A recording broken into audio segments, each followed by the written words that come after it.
بالرغم ان احنا عندنا انواع كتير من السياحة. عندنا سياحة ترفيهية في شرم الشيخ، البحر المنور، بيجوا للبحر المنور عشان ينزلوا يشوفوا الشعاب المرجانية والسمك. سياحة ثقافية زي الآثار الفرعونية واليونانية والرومانية. عندنا سياحة دينية مسيحية وإسلامية زي ما قلنا قبل كده، رحلة العائلة المقدسة داخل مصر، مساجد الحسين والأزهر وقلعة صلاح الدين.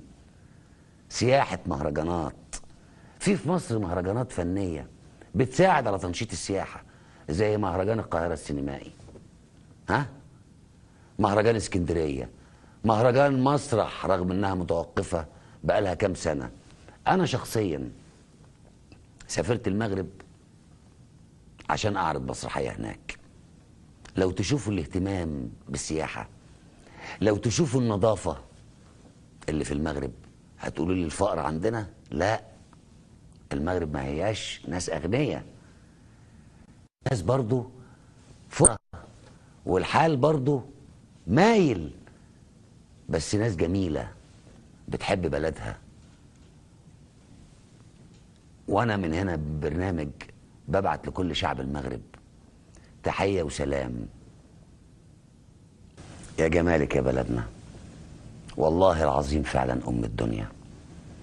السياحة قايمة في العالم كله على المية، وعندنا المية اشكال والوان، بحر الاحمر، بحر المتوسط، على الشمس، وعندنا الشمس اجواء سانت كاترين، الاقصر واسوان، مصر، القاهرة.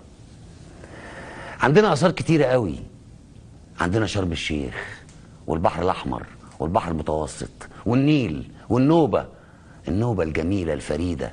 عندنا اثار اسلامية، اثار مسيحية، رحلة المسيح داخل مصر والكنيسة المعلقة. حاجات من دي بتعمل سياحة لأي بلد تانية، حاجة واحدة منهم بس تعمل سياحة لأي بلد تانية. أنا رحت الدنمارك، قالوا لي إحنا خارجين نتفرج على السياحة، على الآثار السياحية. رحت رايح أتفرج على الآثار السياحية، فوجئت لقيت عروسة بحر محطوطة في المية كده، تمثال. بقول لهم إيه ده يا جماعة؟ قالوا لي ده التمثال ده الأثر اللي عندنا. ايه الاثر ده؟ عمره كام سنه؟ قال لك 100 سنه. 100 سنه عاملينه اثر وبياخدوا السياح ليه.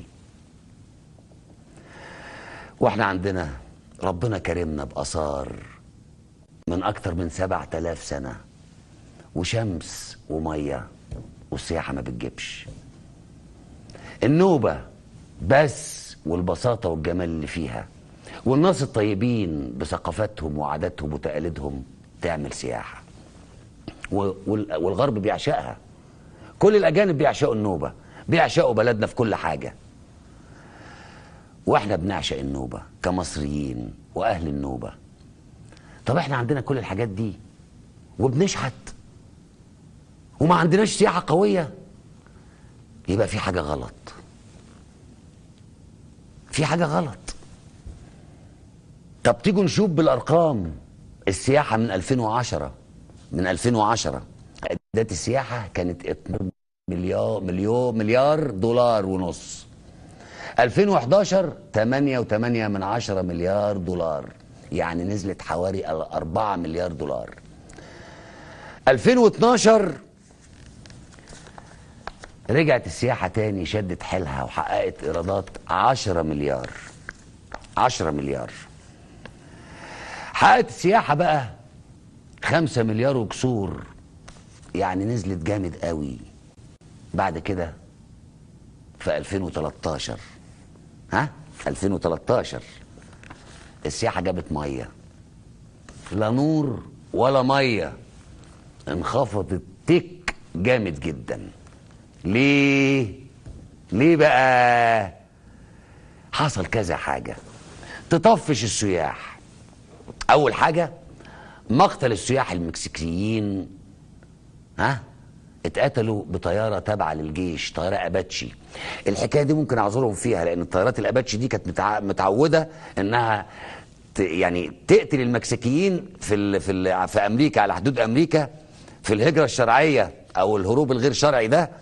فلما جت عندنا لقتهم مكسيكيين ضربتهم، فيبقى الغلط غلط الطياره الاباتشي. السياح المكسيكيين ماتوا. انجلترا بقى هي كمان مش عايزه تبعت عشان الاجراءات الامنيه.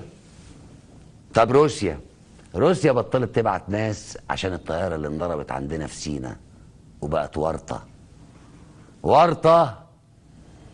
ضربوا الطياره الروسيه في سينا، ولحد دلوقتي احنا موروثين ومعرضين لدفع تعويضات.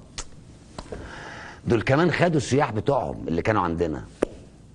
طب الارقام دي قلناها عن دخل السياحه في اخر 5 سنين، دي كويسه؟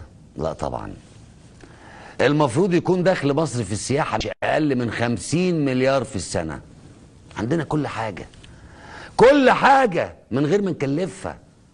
شواطئ، جبال، جو، بحر، اثار، طبيعه. واحد يقول لي انت مبالغ شويه يا عم هشام، 50 مليار؟ اقول له اه والله، واكتر من 50 مليار، وممكن يبقى مبلغ قليل كمان. ليه بقى؟ عشان الصين عملوا تمثال لابو الهول. الصين عملوا تمثال صيني لابو الهول مضروب يعني. بس ابو الهول المضروب ده بقى بيجيب كام؟ اكتر من 7 اضعاف عدد السياح اللي بيجوا عند ابو الهول الاصلي، والاهرامات كمان معاهم. لما الصين لقت ان ابو الهول بيجيب الارقام دي، راحوا بنوا جنبه الاهرامات، وبنوا جنبهم معبد فرعوني عملاق بمدينه تشاينيز الصينيه. الاهرام وابو الهول والمعبد المضروبين بيجيبوا اكتر من 15 مليون سايح سنويا، يعني اكتر من عدد السياح اللي بيجوا مصر كلها مرة ونص. التذكرة بكام بقى؟ في الصين في الآثار المضروبة 180 يوان، يعني 230 جنيه مصري. ولبسوا الشباب والبنات الصينيين لبس الفراعنة وعايشين يا معلم. وجابوا جمال كمان. والله جابوا جمال ال3 دقايق على الجمل ب70 يوان. 70 يوان صيني يعني كام؟ يعني 100 جنيه مصري. يبقى مصر بالآثار اللي عندها، بالجمال اللي عندها، بالخيل اللي بتموت مش لاقيه تاكل، والجمال بيدبحوها ويبيعوها عشان مش عارفين ياكلوها، ما تجيبش اكتر من 50 مليار دولار. عندنا كل حاجه، بس ما عندناش حد عنده ضمير يدير الكلام ده. وبصراحه انا بلوم علينا بقى كشعب برضه. لازم نهتم ببلدنا ونشجع السياحه، لان في تونس بتلاقيهم كاتبين في الفنادق كده الزبون على حق دائما. مش لازم نذبح السايح، عايزين نشجعه يجي بلدنا. ما هم المسؤولين ما بيعملوش حاجة، احنا اصحاب البلد اللي لازم نعمل. تعالوا نتفرج على الفيديو ده، وريه لنا يا اخوانا.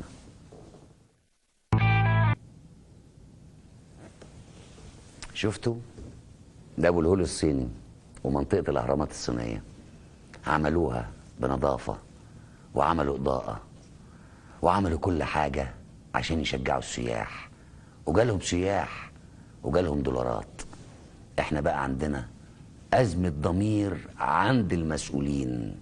كل مسؤول بيطلع يتمنظر، بس بيطلع لطزان ولا بيعمل أي حاجة. بيقضي وقته يجمع اللي يأمن له حياته وخلاص، ولو راح بره يتفسح ويشوف حاله، انما حال بلده لا. بقول لكم مش محتاجين وزراء، مش محتاجين حد. الشعب بعد الثوره كان ممشي كل حاجه، الموظفين هم اللي كانوا ماشيين البلد. في حاجه غلط عندنا لما التقليد يجيب اكتر من الاصل. يعني احنا عندنا الاثار والناس تروح الصين. عرفوا منين اساسا ان في اهرامات في الصين؟ لا يكونوا الناس ما تعرفش ان عندنا اهرامات، وممكن بعد شويه تتلخبط وتقول انهي اهرامات اللي اتبنت الاول، بتاعت الصين ولا بتاعت مصر؟ عيب علينا والله. مش الصين بس اللي بتزود دخلها، بتزود دخلها بالسياحه. السويد كمان عملت من 3 مومياوات مصريه وشويه قطع اثريه اصليه ها، اصليه، متهربه، مسروقه، واكيد برضو مش الشعب، مش مضروبه. عملت ايه بقى السويد بالثلاث موميات دول وشويه الاثار الصغننين اللي عندهم؟ عملت متحف كبير في العاصمه، وجابت ملايين السياح سنويا تزور المتحف ده، ودخلت مئات ملايين الدولارات من المتحف ده. واحنا اللي عندنا الاثار مش عارفين نعمل كده. الغريبه بقى انهم عاملين نظام امني فظيع حوالين الاثار والموميات دي، خايفين يتسرقوا، مع انهم مسروقين مننا، مشتريينهم من حرامي اثار، وبرضه بيبيعوا على حس الاثار ورق بردي، الورقه فاضيه ب90 جنيه، 100 جرام نعناع ب60 جنيه، وعاشوا.